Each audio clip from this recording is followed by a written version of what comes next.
How to use molasses as a fertilizer. Blackstrap molasses, the same kind used to sweeten food, stimulate microorganisms and contain minerals such as carbon, sulfur, potash and iron. For these reasons, some gardeners mix the sweetener with liquid fertilizer to boost soil.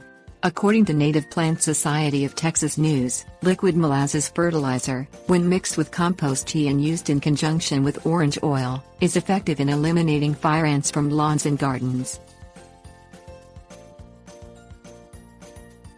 Things you'll need: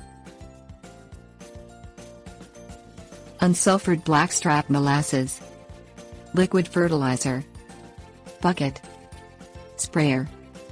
Combine 1 to 3 tablespoons molasses with 1 gallon liquid fertilizer in a bucket. Use commercial liquid fertilizer or a homemade fertilizer such as compost tea or alfalfa meal tea. Transfer the solution to a garden sprayer. Spray the fertilizer evenly at a rate of 2 to 4 quarts per acre to fertilize soil. Spray at a rate of 1 pint per acre to fertilize foliage on broadleaf plants, grasses or grains.